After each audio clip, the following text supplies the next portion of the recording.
Hi, this is Wendy Jensen, and welcome to the Healing Questions Guide video series. This video is on type 2 diabetes. Now, if you have type 1 diabetes, I have another video on type 1 that might be more applicable to you, but this is for type 2. So what we're going to do is we're using the Healing Questions Guide. This is a 500-page encyclopedia of symptoms full of relevant questions to ask the mind to activate healing in the body. And so what we do here is there are 3 questions related to type 2 diabetes, and those questions you ask the mind and you open up. It's designed to do 2 things. One is to bypass the ego mind, and 2, to open up a dialogue between your higher self and your creator to call forth information on how you can heal your life. So let's go ahead and start with question 1. But before we start with question 1, if this question really feels relevant to you and you're getting a little bit emotionally triggered, or you're going, aha, yeah, that sounds like something that connects with me, I invite you to listen to what I have to say on it and then turn off the video before we go on to the next question. And this is why. Turn off the video and listen. Ask the question and listen to what your subconscious mind starts to impress upon you, and write it down. And the reason I want you to do this in the first if the first time you hear the question is because that's when we catch the ego mind off guard. It's the optimal time. And it's not that you can't do it with the second time you ask the question. It's just not quite as powerful. So I'm not discouraging you from asking the question again. But what I'm saying is, man, if we can bypass that ego mind, that's really going to get you some great information. And by the second question, the ego mind is on to you. So that's why we want to do it immediately if we have a question that resonates with us. Number 1, what will it take to kindly and appropriately include myself into the lives of others? Are you someone that's feeling lonely, excluded, like you're just not being included in things? This creates an emotional environment of diabetes in your body. So the question really is between you and your creator of how to shift that. And that is, what will it take to kindly and appropriately include myself into the lives of others? This is tricky because sometimes when we don't feel included, we expect other people to include us, and we blame them, and we want them to react and respond and behave in a different way to include us.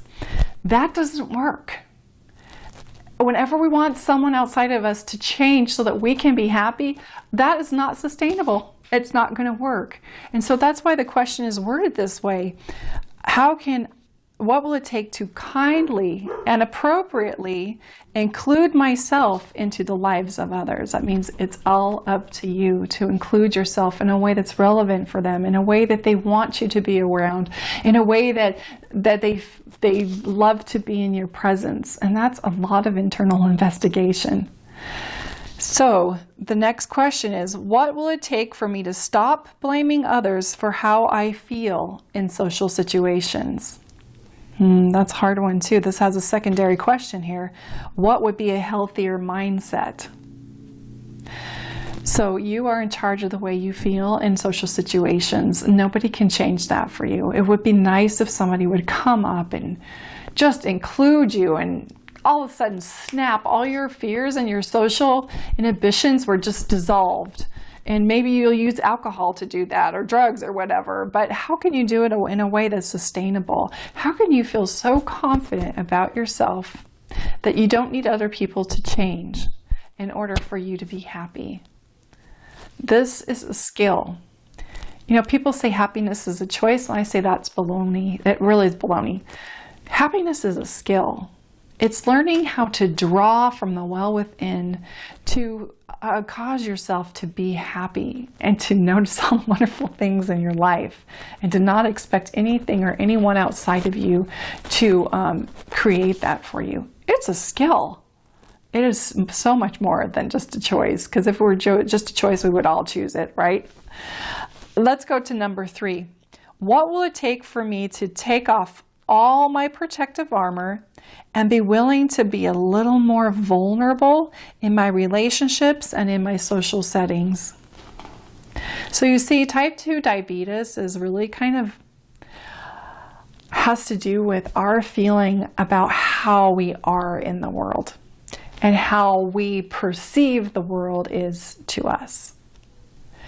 It is an invitation for you to come into yourself and really be whole within yourself so that the outside world is not going to change, because the reality is it's whatever's going on out here is going on out here, but whatever's going on in here is the only thing that you have control over. And so type 2 diabetes really has to do with you trying to change what's going on out here and resisting to change how you're feeling about you and the world and perceiving it differently. It's not an easy thing. These questions help you to open up a dialogue as to how that can happen.